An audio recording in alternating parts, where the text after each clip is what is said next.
Chers téléspectateurs de la télévision catholique SPES, la chaîne de l'espérance, nous soit Jésus-Christ à jamais. Bienvenue dans l'émission L'Évangile de Jésus-Christ. Aujourd'hui, mardi 26 mai, nous continuons notre méditation avec l'Évangile de Jésus-Christ selon Saint Marc. Comme le disions hier, le temps est à l'action. Le temps est un déplacement de notre être qui se laisse sous le souffle de l'Esprit Saint. Que nous dit encore le Seigneur aujourd'hui dans sa parole? Écoutons-le. Évangile de Jésus-Christ selon Saint Marc, chapitre 10, versets 28 à 31. Pierre se mit à dire à Jésus, voilà que nous avons tout quitté pour te suivre. Jésus déclara, Amen, je vous le dis. Personne n'aura quitté à cause de moi et de l'Évangile une maison, des frères, des sœurs, une mère, un père, des enfants ou une terre, sans qu'ils reçoivent en ce temps déjà le centuple.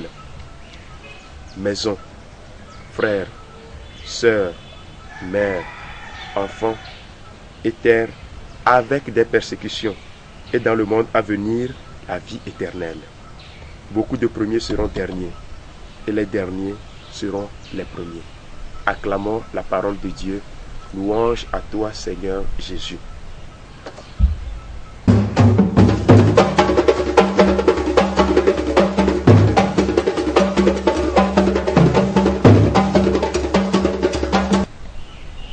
Bien-aimés dans le Seigneur, pourquoi ne pas se réjouir devant les beautés que nous livrent les textes de la parole de Dieu? Hier, nous nous en tenions encore à une définition de la richesse. Qu'est-ce que la richesse? Tout ce que si on me le prend, me rendra tout sombre et tout triste, disions-nous hier. Et nous avons vu que la liste de la richesse, en ce sens, sera très longue. Il n'est pas affaire de riches ou de pauvres, mais il est affaire de chacun de nous, de chaque croyant. Voilà qu'aujourd'hui, l'Évangile nous rejoint encore. Pierre qui prend la parole et dit à Jésus. Le jeune homme avait eu de la difficulté hier à tout quitter, à tout vendre. Et Pierre dit, voilà que nous avons tout quitté pour te suivre. Alors Pierre attend. Qu'en serait-il de nous? C'est un peu comme au marché. Si on en abandonne tout, quel est l'intérêt que cela revêt pour nous? Tout abandonner, c'est oser, c'est hasardeux, c'est une démarche de foi. Mais qu'attendons-nous? Quelle sera la récompense? Qu'est-ce qui va nous arriver? Jésus déclara tout de suite, parce que notre Dieu ne nous trompe pas. Il ne blague pas avec la vie de l'homme. Mais quand il dit sa parole, c'est pour communiquer la vie. Jésus dit, Amen, je vous le dis, personne n'aura quitté père, mère, enfant, terre, maison, tout bien à cause de moi et de l'Évangile, sans qu'ils reçoivent en ce temps déjà le centuple. Voilà la promesse. Dès qu'on abandonne quelque chose pour Jésus, à cause de Jésus et de l'Évangile, on en gagne le centuple. Maison, terre, père, mère, femme, mari, tout.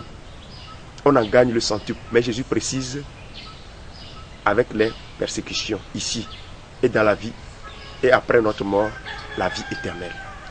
Mais c'est sûr, on ne saurait abandonner quelque chose pour Jésus, à cause de Jésus et de son évangile, sans en obtenir le centuple. Dieu comble, Dieu en a, c'est lui qui donne. Quand tu veux conserver ta maison, tu veux conserver ton père, tu veux conserver ta mère, tu veux conserver ton avoir, tu l'auras pour un temps et tu le perds à jamais. Nous avons assisté à plusieurs enterrements. Quel homme riche a pu emporter cette terre qu'il a achetée durant sa vie? Quel homme riche et puissant a pu emporter sa maman, a pu emporter sa femme, a pu emporter ses enfants? Personne. Mais là, même quand on a refusé notre vie durant la croix du Christ, on voit qu'au moins le jour de l'enterrement, ou bien à la tête du tombeau, on voit au moins la croix du Christ qui est apposé là. Pourquoi ne pas le savourer maintenant? Le Christ et son évangile sont la seule réalité qui peut nous faire quitter tout. C'est un peu du genre, je t'aime parce qu'il est bon d'aimer sa femme, il est bon d'aimer ses parents, il est bon d'aimer ce que l'on a, il est bon d'aimer sa maison, sa terre, son pays. Mais c'est du genre, je t'aime, mais sache que j'aime le Christ, j'aime Jésus et son évangile plus que toi. Parce que si tu ne le fais pas ainsi, l'amour que tu as pour ta femme que tu aimes, ton père que tu aimes, cet attachement que tu as pour lui t'empêchera d'obéir à Jésus et à son évangile. Alors que la vie de l'homme réside dans l'attachement à Jésus. La vie de l'homme réside dans l'accomplissement, l'obéissance à la parole de Dieu, qui est une parole de vie. Les attachements humains peuvent nous égarer, mais l'attachement à Dieu nous remet sur la bonne voie. Voilà pourquoi il est intéressant de pouvoir entrer encore en soi-même, de pouvoir évaluer encore ce que nous vivons, pour savoir où nous plaçons nos pieds, pour savoir où nous allons, pour savoir qu'est-ce que nous voulons, pour ne pas passer notre temps et pouvoir le perdre. On en a vu des gens qui se sont mariés et à cause de leur femme, ou à cause de leur mari, ils quittent leur religion, ils quittent leur foi pour pouvoir embrasser d'autres foi. Mais c'est ça qui porte la vie. Parce que je t'aime, j'abandonne ma foi, j'abandonne mon Dieu. Cela n'est pas possible. Celui qui t'aime vraiment, il te permettra toujours d'être avec ton Dieu. Parce que l'homme n'est vivant qu'en recevant la vie là de son Dieu, son Créateur qui féconde sa vie. Il est intéressant qu'on puisse, dans l'échelon, dans l'échelle des valeurs, placer l'amour de Dieu, l'attachement à Dieu, à tout. Et quand quelque chose veut empêcher l'attachement à Jésus, à son évangile, le discernement doit être clair. Cela ne nous mène pas à la vie.